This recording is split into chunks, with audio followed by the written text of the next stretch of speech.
Okay, so I'm going to skip down to grading.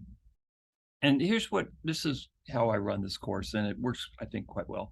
I'm a big believer that students don't do the reading unless they're tested on it. I never did. Why should you? And I'm a professor, right? So I quiz you every week on the previous week's reading. So for instance, next Tuesday, I post the quiz on Tuesday, and you have 48 hours to take it. Next Tuesday, I'll post a quiz that you take online, um, between 10 and 13 or 14 questions, depending on my mood, I guess. And you're always quizzed on the previous week's reading. So the first quiz, which is next week, you'll be quizzed on the material for this week, right? I can't quiz you on stuff you haven't studied yet. So you're always quizzed on the previous week's module, the information in the previous week's module. So the quizzes are a big deal. They're a quarter of the grade. And if you keep up with the quizzes, you'll do well in the course. I'm always sympathetic to students that do well in the quizzes and don't do so well on the midterms, because it just shows you're in there trying and you're working. So don't blow the quizzes off. I do drop the lowest quiz grade, though. Anybody can have a bad day. And I know life gets nuts. And so weekly quizzes, quarter of the grade, your lowest quiz is dropped.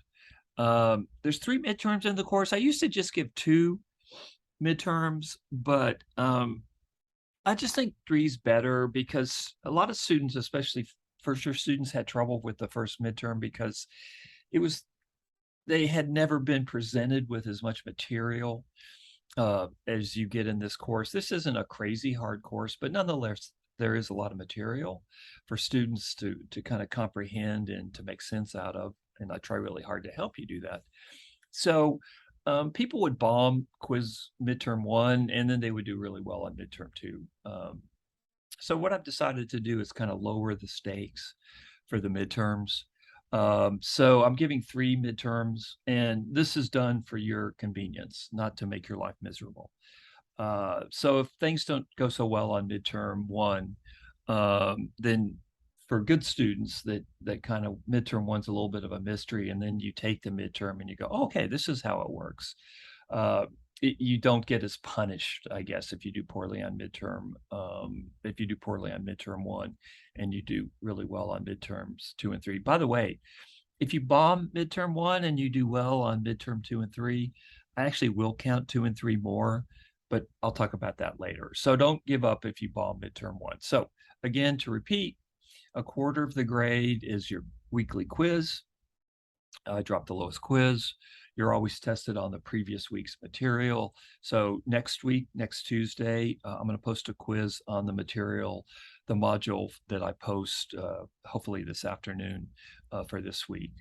And then 3 midterms, and they're marked when you take the midterm, and that equals 100%.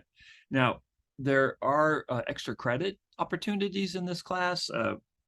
One of the most popular ones I do is students visit the missions, and they love it. The students that go to the missions just love it, and you're going to learn a lot about the missions. So anyway, I'm not going to go into detail about the extra credit right now. I just want to let you know there is extra credit in the course, okay? Let's see now. Yeah, if you're having trouble and you miss some quizzes midterm, like I said in my first podcast, you've got to reach out to me and let me know what's going on. Otherwise, I just have too many students to reach out to you. Sometimes I'll try, but honestly, it's just very, very difficult. So you need to be proactive, not only with me, you need to be proactive with all your professors, especially if you're struggling. And look, I know stuff happens in people's lives. Every semester, something comes up, and I get it. Sometimes, some semesters stuff has come up in my life. So just if you reach out to me, I will help you, but I can't help you if you don't reach out to me. Okay. Here's some information on the history department, who our undergrad advisor is. If you're interested in a history degree, you can talk to Dr. Hardgrove.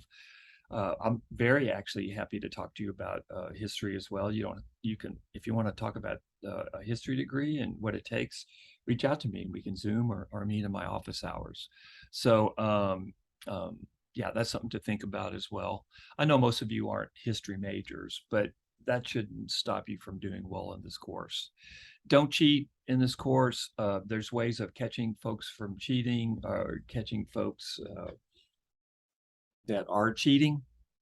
And just be an honest student. Don't be a sleazy scumbag cheater. It's just bad karma.